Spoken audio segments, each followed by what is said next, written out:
आसा मेरी बहुरिया को तनिया नाओ, दे राख्यो राम जनिया नाओ।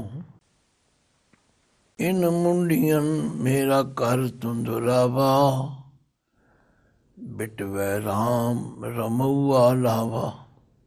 रहाओ कहत कबीर सुनो मेरी माई, इन मुंडियन मेरी जात गवाई। वाहिगुरु जी का खालसा, वाहिगुरु जी की फतेह। गुरु सवारी साध संगत जीओ, ये पावन शब्द जो दो पदियां वाला है, इस शब्द का पाठ आप जी ने श्रवण कर लिया। शब्द की विचार करन तो पहला दास अक्सर कई सटीकां दा मंथन करदा,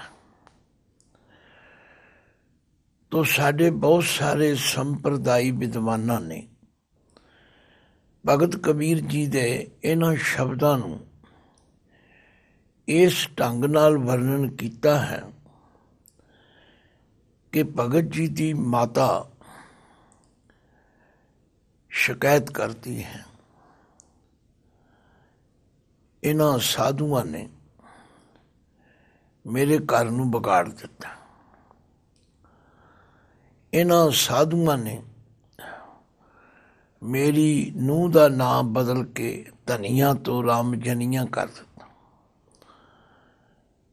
तो क्योंकि पुरातन समय विच मैं देखता सी कि हर शब्द दी कोई ना कोई उठानका बना के ਉਹਦੇ ਨਾਲ कुछ ना कुछ साखी जोड़ी जाती सी।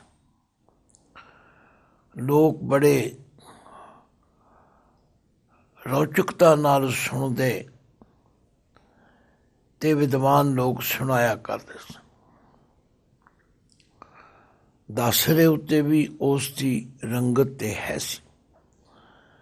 मैं भी बहुत साखियां सुनाया करता सी, पर जदों तो गुरबाणी दी डूंगी विचार करन विच ध्यान दिता, क्योंकि असी रोज़ पढ़ते हाँ बाणी गुरु, गुरु है बाणी,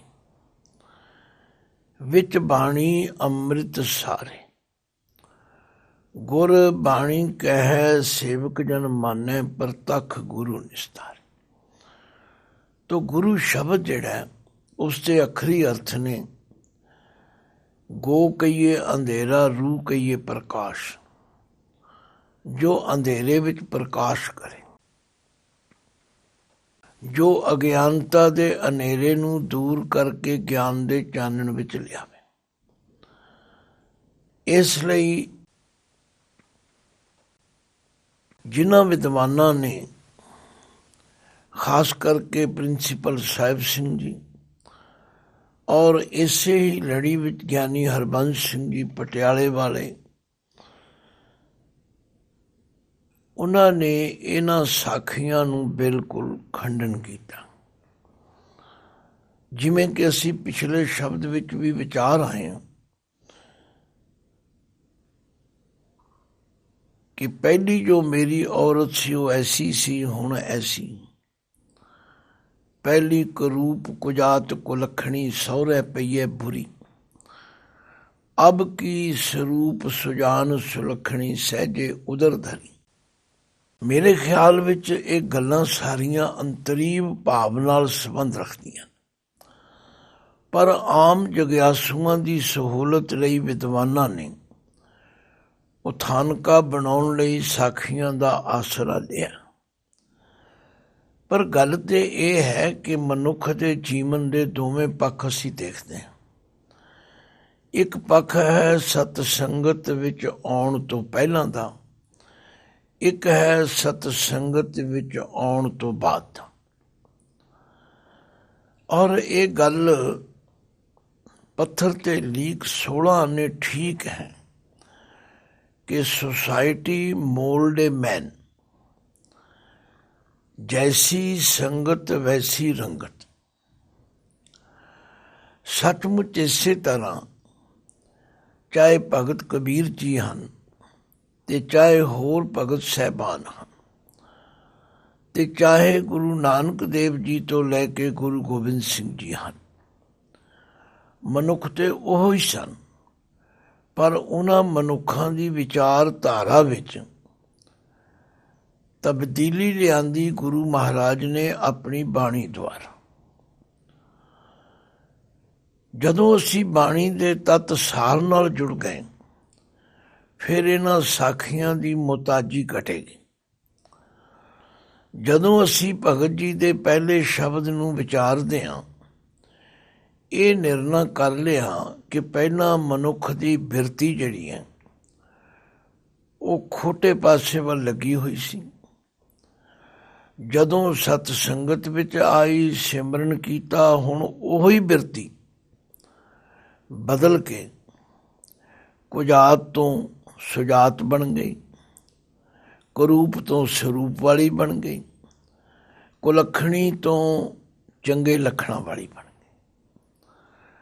ਤੋ ਐਸਾ ਪ੍ਰਤੀਤ ਹੁੰਦਾ ਕਿ ਭਗਤ ਕਬੀਰ ਜੀ ਇਸ ਪਾਵਨ ਸ਼ਬਦ ਵਿੱਚ ਵੀ ਆਪਣੀ ਜੀਵਨੀ ਵਿੱਚ, ਆਪਣੀ ਜ਼ਿੰਦਗੀ ਵਿੱਚ ਆਈ ਤਬਦੀਲੀ ਦਾ ਜ਼ਿਕਰ ਕਰਦੇ ਹਨ।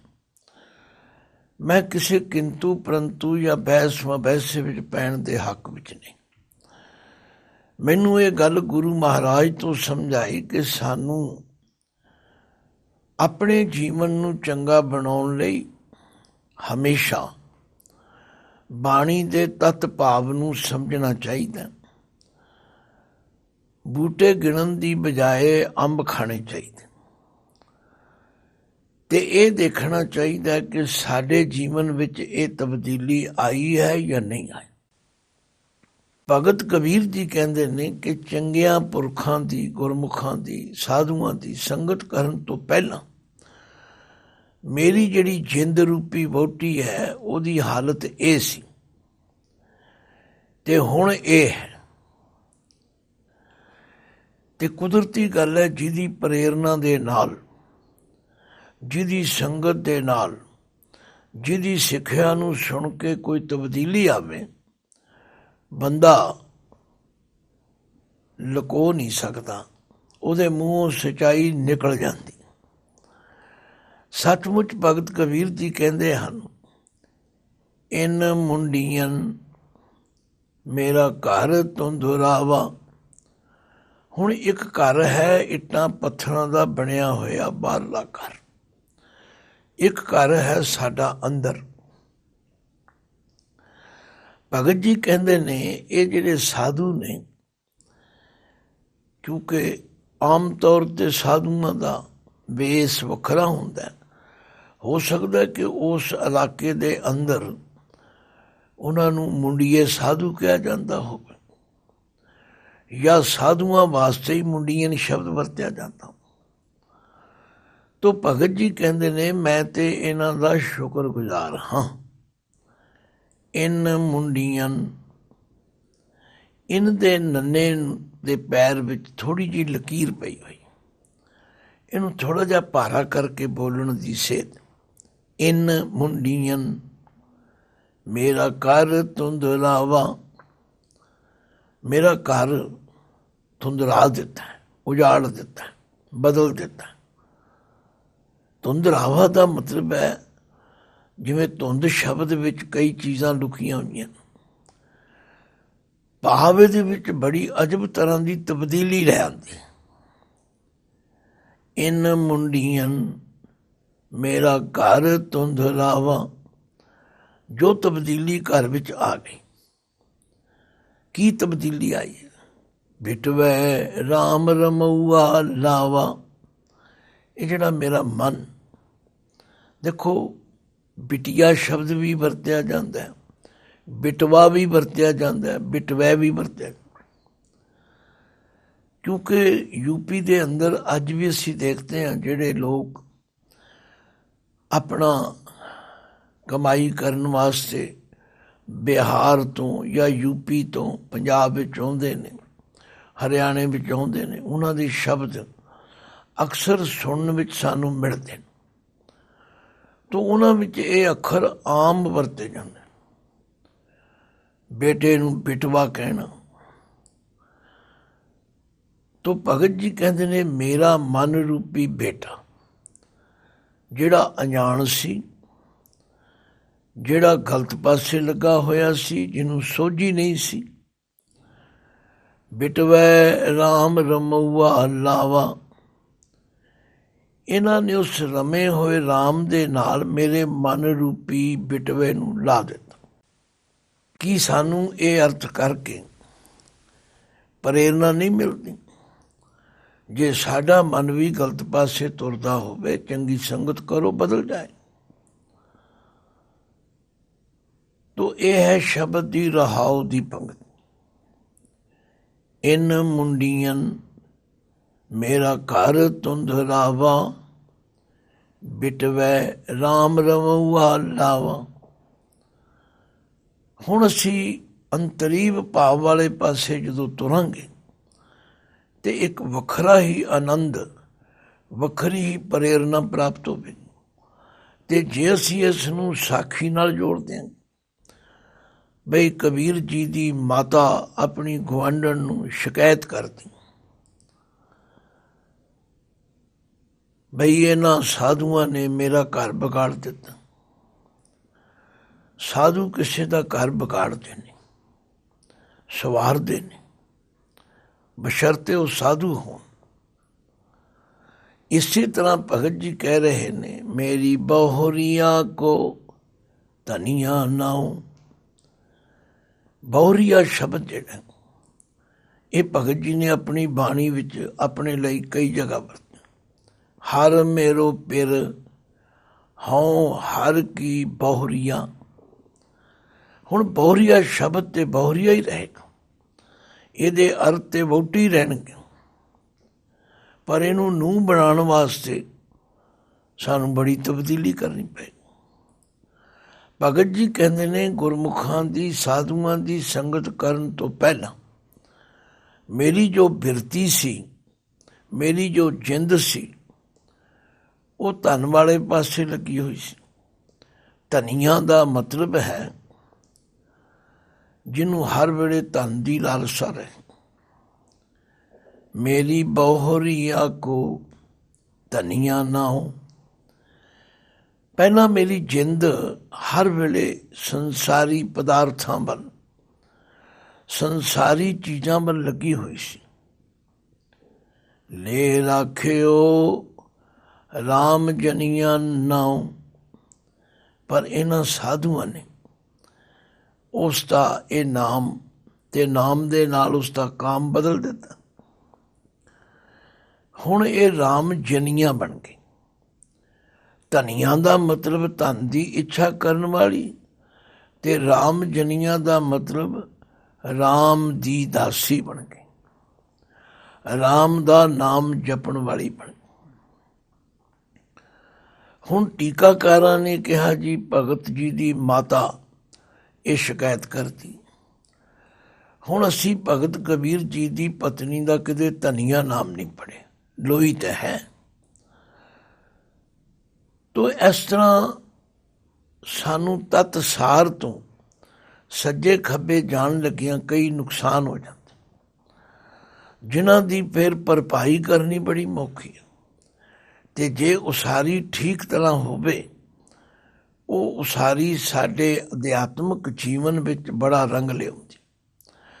ਭਗਤ ਜੀ ਕਹਿ ਰਹੇ ਨੇ ਇਹਨਾਂ ਸਾਧੂਆਂ ਨੇ ਮੇਰੇ ਜੀਵਨ ਵਿੱਚ ਤਬਦੀਲੀ ਲਿਆਂਦੀ। ਉਹੀ ਮੇਰੀ ਜਿੰਦ ਜਿਹੜੀ ਪਹਿਲਾਂ ਧਨ ਪਦਾਰਥਾਂ ਵਿੱਚ ਲੱਗਣ ਕਰਕੇ ਧਨੀਆਂ ਸੀ, ਤੇ ਹੁਣ ਸਾਧੂਆਂ ਦੀ ਸੰਗਤ ਕਰਕੇ, ਰਾਮ ਦਾ ਨਾਮ ਜਪਣ ਕਰਕੇ ਰਾਮ ਜਨੀਆਂ ਬਣ ਗਈ। ਹੁਣ ਅਸਲ ਗੱਲ ਕੀ ਹੈ ਕਿ ਭਗਤ ਜੀ ਦੀ ਇਸ ਸਚਾਈ ਨੂੰ ਜਿਨ੍ਹਾਂ ਨੇ ਸਾਖੀਆਂ ਬਣਾਈਆਂ, ਉਹਨਾਂ ਨੇ ਫਿਰ ਹੋਰ ਕਈ ਇਹਦੇ ਨਾਲ ਗੱਲਾਂ ਜੋੜੀਆਂ। ਰਾਮ ਜਨੀਆਂ ਉਸ ਇਸਤਰੀ ਨੂੰ ਕਹਿੰਦੇ ਨੇ ਜਿਹੜੀ ਮੰਦਰ ਵਿੱਚ ਠਾਕੁਰਾਂ ਦੀ ਸੇਵਾ ਲਈ ਚੜ੍ਹਾ ਦਿੱਤੀ ਹੋਵੇ। ਤੇ ਕੁਝ ਇਲਾਕਿਆਂ ਵਿੱਚ ਯੂਪੀ ਆਦਿਕ ਵਿੱਚ ਵੇਸਵਾ ਨੂੰ ਵੀ ਰਾਮ ਜਨੀਆਂ ਕਹਿੰਦੇ। ਤੋ ਗੱਲ ਅਸੀਂ ਅਧਿਆਤਮ ਦੀ ਉਸ ਕਸਵੱਟੀ ਉੱਤੇ ਪਰਖੀਏ ਤੇ ਫਿਰ ਇਹਨਾਂ ਸਾਖੀਆਂ ਦੀ ਬਹੁਤੀ ਲੋੜ ਨਹੀਂ ਪੈਂਦੀ, ਕਿਉਂਕਿ ਭਗਤ ਜੀ ਕਹਿ ਰਹੇ ਨੇ ਮੇਰੀ ਬਹੁਰੀਆ, ਮੇਰੀ ਜਿਹੜੀ ਜਿੰਦ ਹੈ ਉਹ ਪਹਿਲਾਂ ਤੇ ਸੀ ਧਨ ਵਾਲੇ ਪਾਸੇ ਲੱਗੀ ਹੋਈ, ਤੇ ਇਹਨਾਂ ਗੁਰਮੁਖਾਂ ਦੀ ਸਾਧੂਆਂ ਦੀ ਸੰਗਤ ਕਰਕੇ ਇਹ ਹੁਣ ਰਾਮ ਦਾ ਨਾਮ ਜਪਣ ਲੱਗ ਪਈ। ਮੇਰੀ ਬਹੁਰੀਆ ਕੋ ਧਨੀਆ ਨਾਉ, ਲੈ ਰੱਖਿਓ ਰਾਮ ਜਨੀਆ ਨਾਉ। ਇਨ ਮੁੰਡੀਆਂ ਮੇਰਾ ਘਰ ਧੁੰਦਲਾਵਾ। ਇਹਨਾਂ ਸਾਧੂਆਂ ਨੇ ਮੇਰੇ ਅੰਦਰ ਦੀ ਸਾਰੀ ਗੱਲ ਹੀ ਬਦਲ ਦਿੱਤੀ। ਧੁੰਦਲਾਵਾ ਦਾ ਮਤਲਬ ਹੁੰਦਾ ਉਜਾੜ ਦੇਣਾ, ਵਿਗਾੜ ਦੇਣਾ, ਬਦਲ ਦੇਣਾ। ਇਨ ਮੁੰਡੀਆਂ ਮੇਰਾ ਘਰ ਧੁੰਦਲਾਵਾ, ਬਿਟਵੈ ਰਾਮ ਰਮਊਆ ਲਾਵਾ। ਮੇਰੇ ਅਣਜਾਣ ਮਨ ਨੂੰ ਇਹਨਾਂ ਨੇ, ਜਿਹੜਾ ਪਹਿਲਾਂ ਰਾਮ ਵਾਲੇ ਪਾਸੇ ਨਹੀਂ ਸੀ, ਪਰ ਹੁਣ ਇਹਨਾਂ ਨੇ ਰਮੇ ਹੋਏ ਰਾਮ ਦੇ ਸਿਮਰਨ ਵਿੱਚ ਲਾ ਦਿੱਤਾ। ਰਹਾਉ ਕਹਿਤ ਕਬੀਰ, ਸੁਣੋ ਮੇਰੀ ਮਾਈ। ਹੁਣ ਇਸ ਤਰ੍ਹਾਂ ਮਾਈ ਸ਼ਬਦ ਜਿਹੜਾ ਇਹ ਗੁਰਬਾਣੀ ਦੇ ਅੰਦਰ ਬਹੁਤ ਵਾਰੀ ਗੁਰੂ ਸਾਹਿਬ ਨੇ ਵਰਤਿਆ। ਹੇ ਮਾਂ, ਹੇ ਮਾਂ। ਜੇ ਮੈਂ ਉਹ ਪੰਕਤੀਆਂ ਪੜ੍ਹ ਕੇ ਸੁਣਾਵਾਂ ਤਾਂ ਤੁਸੀਂ ਮੰਨ ਜਾਓਗੇ ਕਿ ਵਾਕਈ ਮਾਈ ਮਾਇਆ ਛਲ। ਤਿਣ ਕੀ ਅਗਨ ਮੇਘ ਕੀ ਛਾਇਆ, ਗੋਬਿੰਦ ਭਜਨ ਬਿਨ ਹੜਕਾ ਜਾ। ਤੋ ਇਸੇ ਤਰ੍ਹਾਂ ਕਬੀਰ ਜੀ ਕਹਿੰਦੇ ਨੇ, ਕਹਿਤ ਕਬੀਰ ਸੁਣੋ ਮੇਰੀ ਮਾਈ, ਹੈ ਮੇਰੀ ਮਾਂ। ਇਨ ਮੁੰਡੀਆਂ ਮੇਰੀ ਜਾਤ ਗਵਾਈ। ਇਹ ਜਿਹੜੇ ਸਾਧੂ ਨੇ ਇਹਨਾਂ ਨੇ ਮੇਰੇ ਜੀਵਨ ਵਿੱਚ ਤਬਦੀਲੀ ਲਿਆਂਦੀ।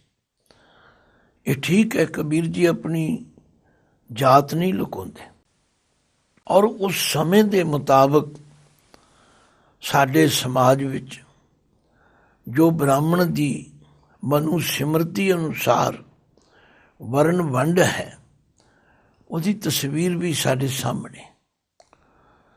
ਕਿਰਤ ਕਰਨ ਵਾਲਿਆਂ ਨੂੰ ਸ਼ੂਦਰ ਕਿਹਾ ਜਾਂਦਾ ਸੀ, ਔਰ ਸਾਡਾ ਸਮਾਜ ਇਸ ਵਰਨ ਵੰਡ ਵਿੱਚ ਪੂਰੀ ਤਰ੍ਹਾਂ ਜਕੜਿਆ ਹੋਇਆ ਸੀ ਤੇ ਹੈ। ਕਹਿਣ ਨੂੰ ਭਾਵੇਂ ਕੁਝ ਕਹੀ ਜਾਓ, ਪਰ ਜਦੋਂ ਕੋਈ ਪਰਮਾਤਮਾ ਦੇ ਸਿਮਰਨ ਵਾਲੇ ਪਾਸੇ ਲੱਗ ਜਾਂਦਾ ਫਿਰ ਉਹਦੀ ਜਾਤ ਕੋਈ ਨਹੀਂ ਪੁੱਛਦਾ। ਗੁਰਬਾਣੀ ਤੇ ਇਸ ਗੱਲ ਦੀ ਮੁਦਈ ਹੈ ਕਿ ਨੀਚ ਜਾਤ ਹਰ ਜਪਤਿਆਂ, ਉੱਤਮ ਪਦਵੀ ਪਾਏ। ਪੁੱਛੋ ਬਿਦਰ ਦਾਸੀ ਸੁਤੈ, ਕਿਸਨ ਉਤਰਿਆ ਘਰ ਜਿਸ ਜਾਏ। ਜਿਸ ਨੀਚ ਕੋ ਕੋਈ ਨ ਜਾਣੈ, ਨਾਮ ਜਪਤ ਉਹ ਚੌਂਕੁੰਟ ਮਾਨੈ। ਜਿਸ ਪਾਪੀ ਕੋ ਮਿਲੈ ਨ ਢੋਈ, ਸ਼ਰਨ ਆਵੈ ਤਾਂ ਨਿਰਮਲ ਹੋਈ। ਤੋ ਇਸ ਸੱਚਾਈ ਨੂੰ ਕਿਵੇਂ ਲੁਕਾਵਾਂਗੇ? ਭਗਤ ਜੀ ਕਹਿੰਦੇ ਨੇ ਹੁਣ ਪ੍ਰਭੂ ਦਾ ਸਿਮਰਨ ਕਰਨ ਕਰਕੇ ਹੁਣ ਮੈਨੂੰ ਕੋਈ ਸ਼ੂਦਰ ਨਹੀਂ ਕਹਿੰਦਾ। ਹੁਣ ਤੇ ਬੜੇ ਬੜੇ ਪੰਡਤ ਵਿਦਵਾਨ ਉਹ ਵੀ ਆ ਕੇ ਮੱਥਾ ਟੇਕਣ ਲੱਗ। ਤੋ ਇਹ ਸਾਰੀ ਇਹਨਾਂ ਸਾਧੂਆਂ ਦੀ ਸੰਗਤ ਦਾ ਫਾਇਦਾ। ਇਹ ਪਰਮਾਤਮਾ ਦੇ ਨਾਮ ਸਿਮਰਨ ਕਰਕੇ।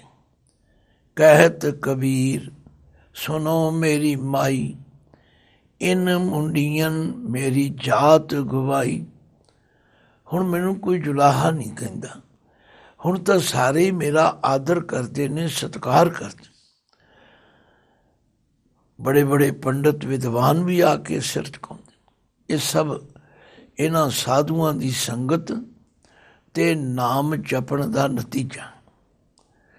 ਤੋ ਸਾਧ ਸੰਗਤ ਜੇ ਆਪਾਂ ਭਗਤ ਕਬੀਰ ਜੀ ਦੇ ਇਸ ਸ਼ਬਦ ਨੂੰ ਹੋਰ ਤਰੋੜ ਮਰੋੜ ਕੇ ਜਾਂ ਸਾਖੀਆਂ ਦੀ ਟੇਕ ਲੈ ਕੇ ਉਲਝਣ ਤੋਂ ਬਚਣਾ ਹੋਵੇ ਤੇ ਮੇਰੇ ਖਿਆਲ ਵਿੱਚ ਭਗਤ ਜੀ ਦਾ ਇਹ ਕਥਨ ਸਾਡੀ ਬਿਰਤੀ ਦੇ ਬਦਲਾਅ ਵਿੱਚ ਸਹਾਇਕ ਹੋ ਸਕਦਾ। ਅੱਜ ਵੀ ਜਿਹੜਾ ਕੋਈ ਚੰਗੀ ਸੰਗਤ ਵਿੱਚ ਆ ਜਾਏ, ਪਹਿਲਾਂ ਭਾਵੇਂ ਉਹ ਕੁਝ ਵੀ ਹੋਵੇ, ਲੋਕ ਕਹਿੰਦੇ ਨੇ ਬਈ ਵਾਹ ਕਮਾਲ ਹੋ ਗਈ। ਤਾਂ ਮੈਂ ਆਪ ਜੀ ਨੂੰ ਦੱਸਿਆ ਹੈ ਕਿ ਇੱਕ ਪ੍ਰਚਾਰਕ ਹੋਣ ਦੇ ਨਾਤੇ ਜਿਸ ਵੀ ਗੁਰੂ ਪਿਆਰੇ ਨਾਲ, ਜਿਸ ਵੀ ਗੁਰਮੁਖ ਪਰਿਵਾਰ ਨਾਲ ਕਿਸੇ ਤਰ੍ਹਾਂ ਦੀ ਨੇੜਤਾ ਬਣੀ, ਉਹਦੇ ਜੀਵਨ ਵਿੱਚ ਤਬਦੀਲੀ ਆਈ। ਕਿਉਂਕਿ ਹਰ ਬੰਦਾ ਸਾਡੇ ਜੀਵਨ ਨੂੰ ਦੇਖਦਾ ਹੈ। ਜੇ ਉਹ ਸਾਨੂੰ ਅੰਮ੍ਰਿਤ ਵੇਲੇ ਉੱਠਦਿਆਂ ਵੇਖੇਗਾ, ਨਿਤਨੇਮ ਕਰਦਿਆਂ ਵੇਖੇਗਾ, ਤੇ ਉਹਦੇ ਉੱਤੇ ਉਹਦਾ ਅਸਰ ਚੰਗਾ ਪਏਗਾ, ਮਾੜਾ ਨਹੀਂ ਪਵੇਗਾ। ਤੇ ਜੇ ਅਸੀਂ ਵੀ ਲੋਕਾਂ ਵਾਂਗੂ ਸਟੇਜ 'ਤੇ ਚੰਗੀਆਂ ਮਿੱਠੀਆਂ ਗੱਲਾਂ ਕਰੀਏ ਤੇ ਅੱਗੇ ਪਿੱਛੇ ਫਿਰ ਉਹੀ ਯਕੜ ਮਾਰੀਏ, ਫਿਰ ਕੋਈ ਅਸਰ ਨਹੀਂ।